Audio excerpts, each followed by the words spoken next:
My name is Kevin, and I turned 38 this year. I work as a system engineer. I'm so busy with my job that I'm still single.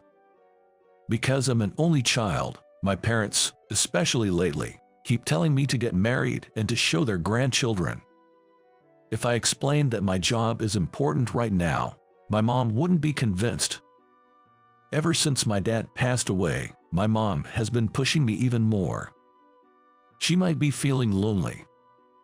The deadline phase for system engineers in IT companies is hell. When our sales team isn't coordinating with us, things really go south. We often get hit with unreasonable changes that clients push onto us. Thankfully, I'm highly regarded in my company for my work. Naturally, I get assigned more challenging tasks. I'm entrusted with meaningful work. I feel needed and appreciated at work. But, because I'm always working, I hardly have any opportunities to meet women. I'm not even invited to matchmaking parties anymore. But there is a woman I look up to and admire. Her name is Samantha, our project leader. I believe she's 2 years older than me. She's a system analyst, like a general manager for us system engineers. Basically, she's like our direct boss. She's well known in the industry and is really kind to our team. On the other hand, she can be tough on competitors. She always carries herself with confidence and grace. My only pleasure is seeing her at work. Just hearing a sweet voice say good morning makes me happy. So, even though I haven't met anyone, I'm not looking for a girlfriend. However, what weighed on my heart was that I couldn't fulfill my mom's wish as I was the only one left living at home. Hearing my mom's nagging made it hard for me to visit home. During such days, a client requested system specification changes right before the deadline. Major changes after almost completing the project. It seemed like our timid sales rep got pushed around and accepted the request. When we got the news, every member of my team slumped over their keyboards. We had been working overtime because it was right before the deadline. Such an incident just when we thought we could finally go home. It's no wonder we were all so deflated. The teary-eyed saleswoman who was bowing apologetically was a new employee. We couldn't blame only her. Well, we've got to get it done, don't we? I took the change request from the sales rep and reported to Samantha's desk. Samantha had already been briefed by the sales manager, so she quickly skimmed through the request and asked me, "How long do you think it'll take? I'll try to get an extension from the client." Well, at a glance, I think we can manage in about a week. Even if we can't get an extension, if everyone pitches in, we'll be all right. Hearing my words, Samantha nodded assertively. Thank you, that's reassuring. With that, the entire engineering team mobilized to address the changes. Such sudden changes aren't rare. Even if we're used to them, they're still a pain.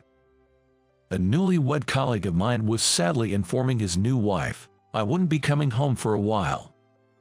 Other colleagues were also reaching out to their families or partners. The only ones without anyone to inform about our business were me and Samantha. For almost a week, we ended up staying overnight at the office. Many co-workers returned home only to come back again for work. Fortunately, there's a gym nearby, so I took advantage of its shower room and didn't return to my apartment for a single day, diving straight into work. Samantha was also used to staying overnight. She didn't go back home, overseeing our tasks and increasing work efficiency. Our progress going as planned was largely due to her expertise. After handing over the data to sales and our contacts, we all collapsed onto floors or couches. An entire week. Trimming down our sleep hours, we finally reached the delivery day.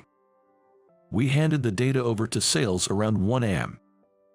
I fell into a deep sleep and was awakened by the morning sunlight streaming through the window. Some colleagues were still asleep on the floor, but most were sprawled on the small couches. carefully trying to move without waking the person sleeping next to me. I suddenly froze. Right in front of me was Samantha's face, defenseless in sleep. It wasn't the face of the boss I usually see. She looked like a child in her sleep.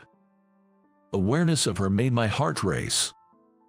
Her beautiful lips parted slightly, murmuring some indistinct words in her sleep.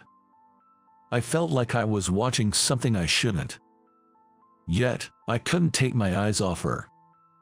Just a bit longer, I kept telling myself as I gazed at Samantha's sleeping face.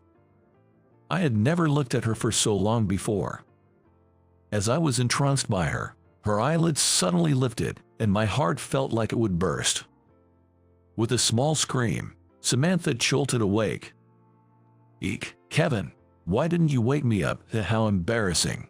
The usually calm and composed lady is now flustered, her ears turning a bright shade of red. "Oh, I'm really sorry. I thought about waking you up, but..." Samantha places both hands on her cheeks, trying hard to hide something from me. "Samantha, I'm going to ask something embarrassing, but please be honest, okay?" Samantha's face is beet red, showing just how embarrassed she truly feels. "Well, if it's something I can answer." Then Samantha leans in, whispering into my ear. She probably didn't want anyone else to overhear. I couldn't hide the nervous excitement as her lips approached. Suddenly, I felt her soft breath near my ear. Didn't snore, did I? Huh? Caught off guard by the unexpected question, I blurted out a response. I hadn't imagined she'd be concerned about something like that. She looks at me with an expectant gaze. "You were fine. You were sleeping soundly, just like a child." My response seemed to relieve her. She smiled with an innocent face, saying, "Oh, thank goodness." That smile of hers was something I'd never seen before in Samantha, and my heart was filled with a fluttering feeling that wasn't just nerves. I had always admired her as my boss, but this fresh surprise of seeing her as such a cute lady was unexpected. From that day on, she was no longer just someone I admired, but someone I had feelings for. I got a call from my mom back home 3 days after that hectic project deadline. Apparently, one of my old school friends from our hometown had gotten married, and she lamented over the phone if I still hadn't found someone. She kept impressing, so I accidentally let slip that I have a girlfriend. I didn't intend to lie. However, Mom immediately began grilling me on who she was and how long we'd been dating. I described to my mom a detailed image of the girl I had in mind. At that moment, I pictured Samantha in my mind. How happy would I be if Samantha was really my girlfriend? I got lost in my fantasies while sharing made-up romantic stories about her to my mom. When I visited home after a long time, as expected, Mom brought up this topic. She had some stuff for me and probably used it as an excuse to get more details about my girlfriend. She persistently asked me to introduce her to my girlfriend. When I kept dodging the topic, Mom finally lost her patience. "You don't really have a girlfriend, do you? Did you just make her up? How pathetic." Her taunting remarks made me lose my temper, especially since she hit the nail on the head. "I have proof."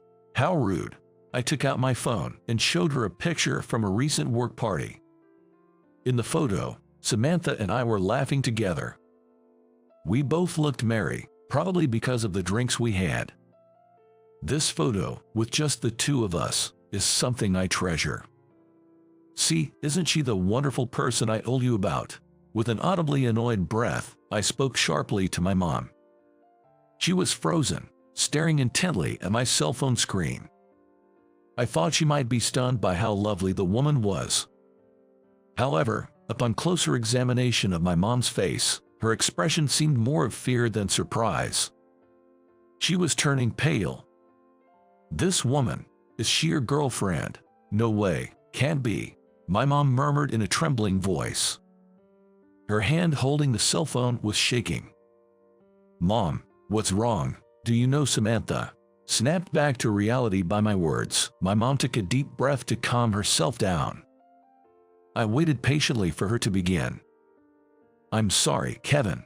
This must be a shock to you. There's something I need to tell you." With that, my mom began to share a story. She said she knew a woman who looked just like Samantha. It was probably Samantha's mom. Apparently, she was a rival in love over my dad when they were young. And shockingly, my mom was the one who stole my dad from Samantha's mom. She did so with rather forceful means. My mom practically made my dad hers. My dad's family business was in decline, and he was persuaded to marry my mom because she brought a significant dowry. To save the family business, he married my mom, essentially leaving Samantha's mom, whom he was dating at the time. My mom has been living with guilt towards Samantha's mom ever since. Growing up, I always thought my parents had a great relationship. I couldn't have imagined they had such a past. Tears formed in my mom's eyes as she expressed a desire to meet Samantha. She wondered if my dating Samantha might be some kind of destiny. Of course, Samantha is a fictional girlfriend of mine. There's no way to introduce her to my mom. I quickly changed the topic and made my exit, heading back to my apartment. However, from that day on, my mom started calling almost every night. She kept repeating her wish to meet Samantha. Even when I tell her both Samantha and I are swamped with work, she doesn't listen. Lately, she's even been calling during work hours. What's going on? Is there some sort of problem? After ending the call with my mom and returning to my desk, Samantha, with a concerned look, approached me. Seeing me leave my desk multiple times for calls, she wondered if I was dealing with some issues. "Well, it's my mom on the phone." I honestly explained everything to Samantha. About how I had introduced her to my mom as my girlfriend, and the past connection between my mom and Samantha's mom. Then I made a plea to Samantha. "I know it's a lot to ask. Would you pretend to be my girlfriend just for a day?" I felt it was a shameless request, but it seemed like the only way out of my mom's constant inquiries. I believed meeting Samantha would satisfy her. Later, I could just tell my mom we broke up. I clasped my hands, begging Samantha, and she chuckled a little. "All right, but you owe me one." Relief washed over me upon hearing her response. She giggled, seeing my evident relief. "You're the ace of our team, you know. We can't have you getting sidetracked by such trivial things." She was absolutely right.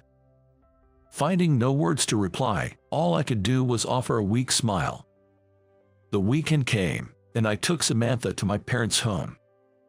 I had already informed my mom of our visit. She was waiting for us at the front door. As Samantha stepped out of the car, my mom squinted as if looking at something dazzling. Perhaps trying to find traces of her old rival in Samantha. "Nice to meet you. My name is Samantha Smith." As she introduced herself and bowed her head, my mom gently nodded and took her hand. Seemingly forgetting about me, they both entered the living room. I hurriedly followed behind them. In the living room, I introduced her as my girlfriend. "Kevin has been so kind to me," she said. Samantha, playing her role perfectly, went along with my little lie. My mom, tears forming in her eyes, gazed at Samantha. She then confessed about a past dispute she had with Samantha's mom. Choking back tears, she apologized for the rift she had caused between them. Samantha softly and tenderly held my mom's hands and smiled in understanding. "You don't have to apologize for anything. My parents passed away when I was young, but I believe they were a loving couple. To this day, they are still my ideal image of a married couple," Samantha said, smiling at my mom and me.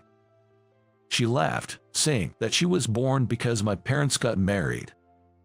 "So, all's well that ends well, right?" I joked, and both my mom and Samantha burst into laughter. I could sense the years of guilt that had been weighing on my mom's heart beginning to lift. I thought to myself, Maybe I've done something right by her after all. My dream is to build a family like that, alongside Kevin, she said. Samantha stared intently at both me and my mom with a serious expression. Even though I knew she was just acting, my heart raced as if it would burst out of my chest. Tears of joy rolled down my mom's cheeks, moved by Samantha's words. My mom waved us off as we got into the car and we began our journey home. Both Samantha and I exhaled deeply at the same time. That was a proof that we had both been quite tense. We found it funny and laughed together. Thank you for today, Samantha. Your acting was so realistic it had my heart racing, I said as I drove. Feeling a bit shy, I couldn't bring myself to look at her face. Then, I heard a disappointed sigh from the passenger seat. I panicked, thinking I had upset her. I struggled to find the right words, but nothing came to mind. The atmosphere in the car grew tense. Kevin, are you just going to let today be a charade? Samantha asked, her face still turned to the window. Wait, what does she mean? Was this a confession from Samantha? I don't want it to be just that, I exclaimed, pressing the gas pedal harder. From the passenger seat, a soft thank you was heard. Feeling somewhat embarrassed, I responded, no, thank you. It wasn't the most eloquent reply, but I couldn't think of anything else to say. I think I was the most surprised by the unexpected turn of events. My relationship with Samantha continued to progress smoothly, and on Christmas, I proposed to her. The growing affection I felt as she happily accepted the ring was overwhelming. I vowed to protect her for the rest of my life. But later on, I found out she had been hiding something from me. When she said we needed to talk before getting married, I feared she was breaking up with me. However, her confession wasn't about breaking up, but a much more painful story. Samantha's parents divorced when she was young. Her mom raised her as a single parent and unfortunately passed away due to overwork and stress. Apparently, her mom had always been somewhat frail. Smith was her mom's maiden name, and her father had taken her mom's name when they got married. After the divorce, Samantha had no idea what became of her father. The image of her parents being the perfect couple, the ideal family for her, was a complete fabrication. It was a white lie she told to ease the guilt my mom felt deep inside. It made me realize just how compassionate and kind-hearted she truly was. A kindness that seemed to embrace everything. It felt like I was rediscovering her charm. I hope to become a person who is kinder and more compassionate than her. You're not having a wedding ceremony. That's a shame. When I went home to announce my engagement, my mom bombarded me with questions. She seemed to think I was being irresponsible by not hosting a wedding ceremony. We're planning to just take wedding photos and skip the ceremony. It's what she wants to. My mom reluctantly agreed to our decision after hearing my explanation. I have a favor to ask of you, Mom. Would you help me choose a wedding dress? Samantha spread out a bunch of wedding dress catalogs in front of my mom. Oh, I can help choose. Absolutely. Kevin isn't exactly the best when it comes to choosing my dress. The two of them are looking at me and chuckling. Whenever this happens, I always feel left out. But watching them enjoy themselves like this is a happy moment for me. It reminds me of the precious family I need to protect. So, how was it? Subscribing to the channel really motivates us to create more content. See you in the next video.